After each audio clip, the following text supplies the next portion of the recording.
Basically हम लोग राऊ को लेने वाले थे इंदौर महू के बीच में। रेलवे से हम इंदौर पढ़ने जाते थे, हम पहली क्लास ट्रेन में छोटा था, उठा के भी लोग चढ़ा देते थे। पढ़ा, सरकारी स्कूल में पढ़ा हूँ। 10 महीने एक आने महीने की फीस लगती थी।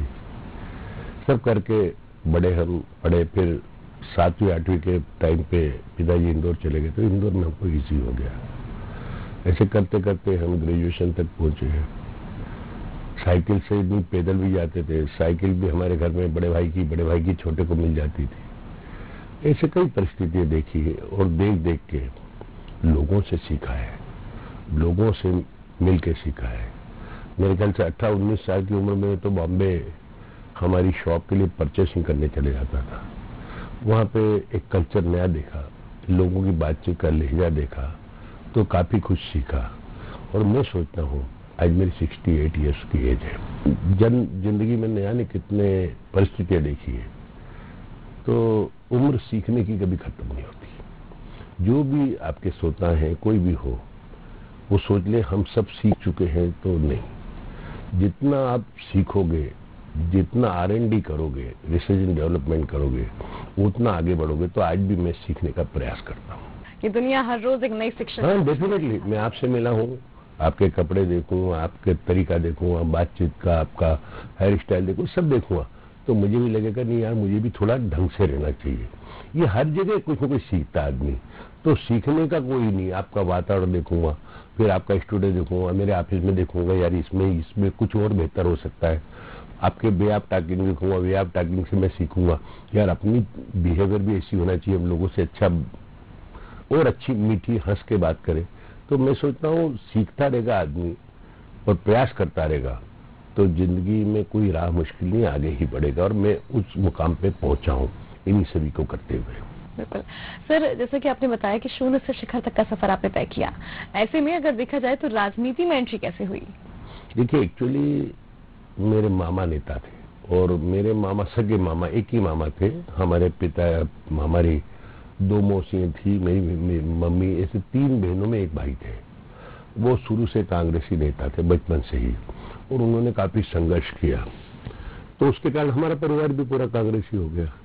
तो 72 में मेरे मामा जी MLA लड़े थे, उनके लिए भी हम लगे। जब से हमारी एंट्री हो गई एक तरीके से कांग्रेस में, आज मुझे 49 साल करीबन हो गए। मतलब ये बात सही कि बीच बीच में मेरे को जब भोपाल आया, मुझे पैसे की भी दिक्कत थी, व्यापार भी बनाना था।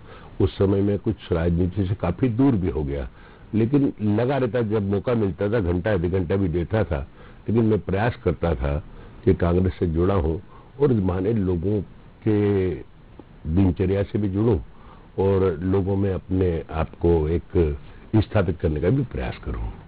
सर, यहाँ पे देखिए तो बिजनेस की शुरुआत कैसे हुई आपकी? बिजनेस करने में आपको बताया 90 मतलब सोचता हूँ 69 से मैं बॉम्बे परचेसिंग करने गया। उसके बाद में हमारे पिताजी की बहुत अच्छी वेल रेपुटेटेड दुकान थी, उसमें से मुझे बिजनेस का शौक था, तो हमारा सेल्समैन मार्केट में जाता था। वो उस टाइम 4 पहिए के ठेले पे जाता था, मैं उसके साथ गया, लोगों से बात की। देखिए, जब आपकी दुकान पे ग्राहक आता है तो आप थोड़े से अकड़ के बात करते हैं, क्योंकि वो अपनी जरूरत से आया। जब हम किसी की दुकान पे जाते थे, माल बेचने जाते थे, उसको जरूरत भी हो तो हमको मना करता था, हमको पटाना पड़ता था, प्रेम करना पड़ता था। वहां से मैंने बिजनेस की शुरुआत की और मैंने ये सीखा कि बाहर जाके बिजनेस करके ज्यादा गेन कर सकता आदमी। अपने ऑफिस या अपनी शॉप पे तो वो लिमिटेड ग्राहक आएंगे, लेकिन बाहर जाएंगे, अच्छा व्यवहार करेंगे, उनको प्रभावित करेंगे तो ज्यादा ग्राहक आएंगे। तो मैंने कोशिश की कि मैं उस तरीके से शुरू करूं। 79 में मैं भोपाल आया। मेरा छोटा सा घर था, 200 रुपये महीने का, 150 रुपये महीने की मेरी दुकान थी। उस समय भी दुकान अकेला आदमी था, अकेला मैं घूमता बाजार में, माल बेचता, थोक का इधर का उधर, उससे इधर 1% 2% जो मेरा अपना करता रहा। उसके बाद मेरे को लगा मेरी तरक्की और हो सकती, मैं 80 में जयपुर चला गया। 81 जयपुर रहा। उस समय मेरे पास एक सुगंध श्रृंगार अगरबत्ती होती जिसकी एजेंसी थी, पूरा राजस्थान में घूमता था, घूमा। उसका 82 में मेरी मिसेज बहुत कही कि नहीं अपने भोपाल चले, वापस में भोपाल आ गया। जब से हम बढ़ते गए धीरे धीरे चलते गए, 82 के बाद कहीं न कहीं मेरे को भगवान आगे बढ़ाता गया, अब मैं आज इस पोजीशन में पहुंच गया। सर, यहाँ पे बात कर लें कोरोना की, तो हर किसी के बिजनेस पे काफी इफेक्ट पड़ा है। तो कोरोना के वक्त में आपका बिजनेस किस तरह से इफेक्ट हुआ और क्या कुछ मुश्किलें इस दौर में आई? देखिए, कोरोना के समय पे सबका बिजनेस इफेक्टेड हुआ था, लेकिन हमारे पास एक एसेंशियल आइटम बनाते हैं, तनमन डिटर्जेंट, जो सोप भी आता है और पाउडर भी आता है। 15 दिन बाद ही गवर्नमेंट का नोटिफिकेशन आ गया कि जो एसेंशियल आइटम्स है उनकी फैक्ट्री चालू रह सकती है। उसके लिए हमने बहुत प्रयास किया चालू रखने का। उस समय पहले कोरोना में क्या हुआ था कि लोग प्रिपेयर्ड नहीं थे, अचानक ही कोरोना लग गया तो लोगों का सामान नहीं था, इसलिए माल की अच्छी डिमांड थी। लेकिन दूसरे कोरोना में लोगों की बहुत हालत खराब हुई। दूसरा कोरोना जब लगा, ये भी लहर आई, तो उस समय लोग प्रिपेयर्ड थे तो उन्होंने सामान वगैरह खरीद लिया। लेकिन दोनों कोरोना में लोग आर्थिक दृष्टि से टूटे। जो कंज्यूमर है, उपभोक्ता है, उसको कहीं की तकलीफ हुई। देखिए, आम चीजों के दाम बहुत बढ़े, पेट्रोल हो, डीजल हो, और भी कई चीजें हैं। ये तो एक सामान्य बात है, चीजों के दाम बढ़े। चीजों के दाम बढ़ने से क्रय शक्ति व्यक्ति की कहीं न कहीं कम हुई, और व्यक्ति की क्रय शक्ति कम होने से कहीं न कहीं बिजनेस पे इफेक्ट आ रहा है। और हमारा क्या, सब तरह का, और मैं सोचता हूँ आप मीडिया वाले हो, सबसे ज्यादा मीडिया को इफेक्ट आया हो, उससे ज्यादा पेपर वालों को इफेक्ट आया कि लोग इतना उस टाइम भ्रम फैल गया था, पेपर छूने को तैयार नहीं थे।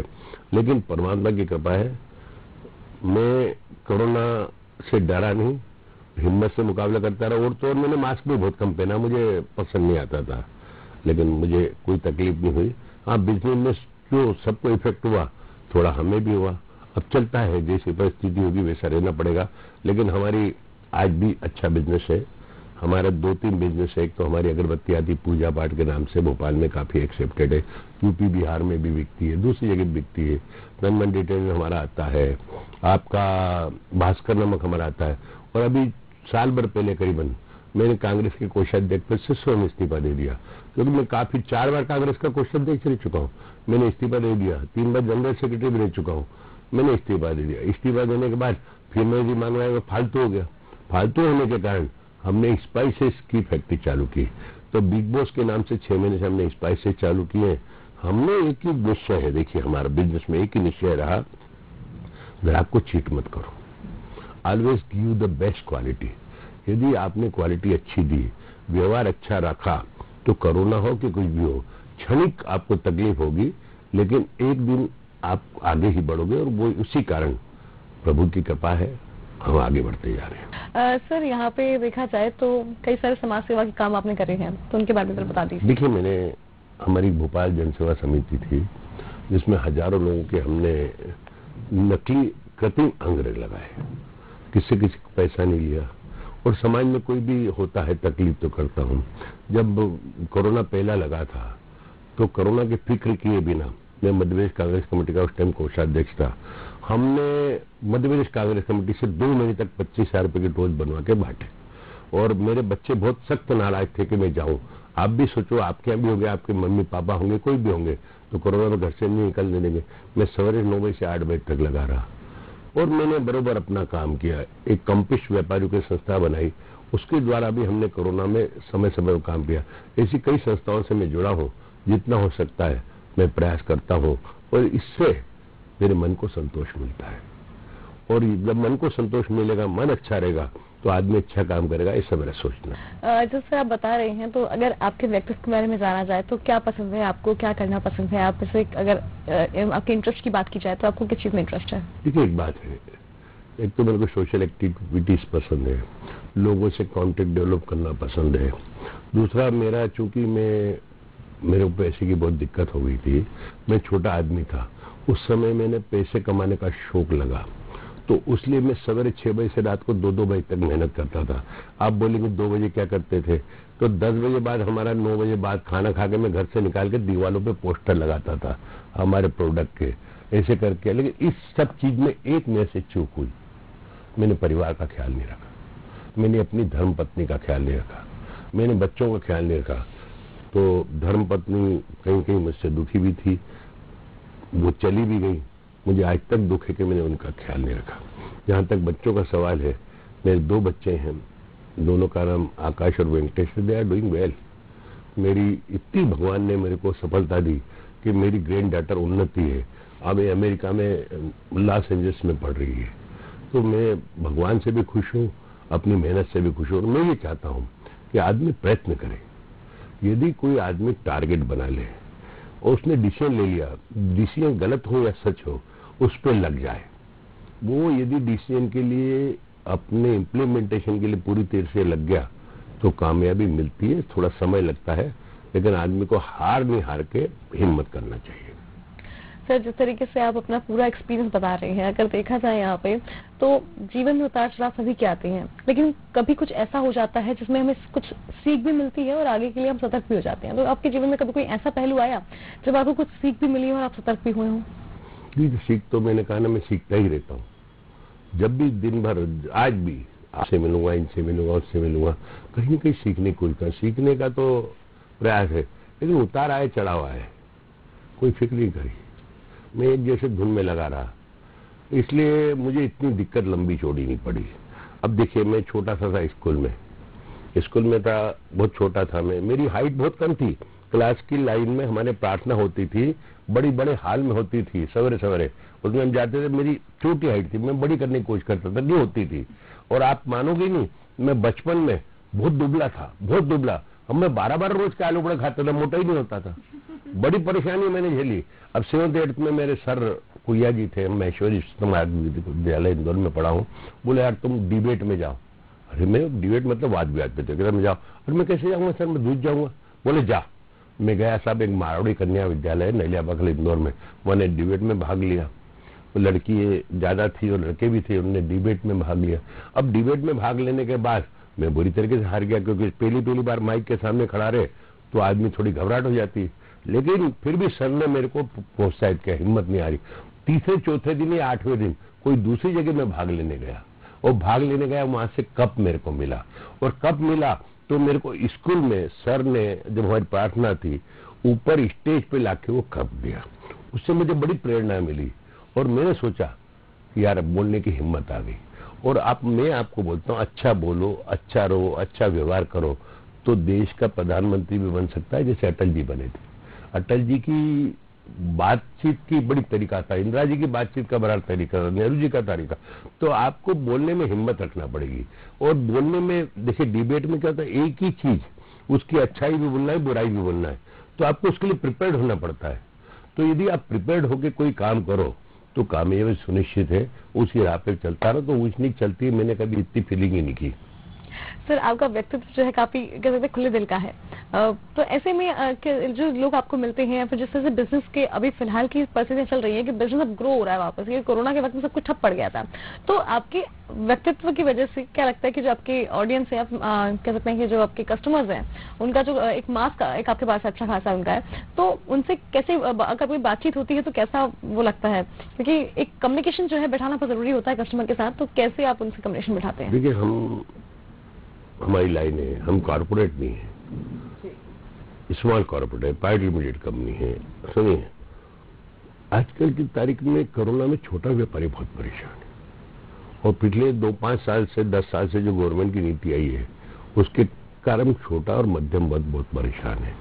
क्योंकि जितने भी कॉर्पोरेट और मल्टीनेशनल के ये दुकानें खुल रही है, आप समझते हो, जो भी डी मार्ट हुआ, बेस्ट प्राइस हुआ, बेस्ट वो रिलायंस हुआ, जो भी है, व्हाटएवर, अब ये लोगों के पास 20% कस्टमर चले गए और उनकी कैपेसिटी कैश एंड कैरी की। अब छोटे मध्यम दुकानदार हैं, उनकी दिक्कत क्या होगी, उनके पास जो ग्राहक आते हैं या तो उनकी कैपेसिटी परचेसिंग की कम है या उनके पास कैश की कमी है। तो ये कहीं न कहीं इंडिया में 135 करोड़ लोग हैं, उसकी तरफ देख के गवर्नमेंट को सोचना पड़ेगा कि छोटा छोटा व्यक्ति भी जिंदा रहे। आज छोटे दुकानदार की हालत खराब होती जा रही है और इससे कहीं न कहीं हम लोग, हमारे भी कस्टमर मेनली वही हैं, तो हमें दिक्कत पड़ती है। इसलिए हमको ज्यादा मेहनत करनी पड़ती है, ज्यादा रिसर्च एंड डेवलपमेंट करना पड़ता है। मैं छोटा सा उदाहरण देता हूँ, आपके यहाँ पहली बार आपको बता रहा हूँ। जापान कंट्री है दुनिया का, उसमें उसका सामान दुनिया भर के हर कंट्री में मिलेगा। वो भले उसका नेट मिले, उसका सुनो टीवी मिले, उसका ट्रांजिस्टर मिले, उसका मोबाइल मिले, उसकी घड़ियां मिले, उसका कारण है जापानी लोग अपनी टोटल ग्रास कमाई का जो बिजनेस में है, उसका 19% they are expending in research and development. मतलब वो हमें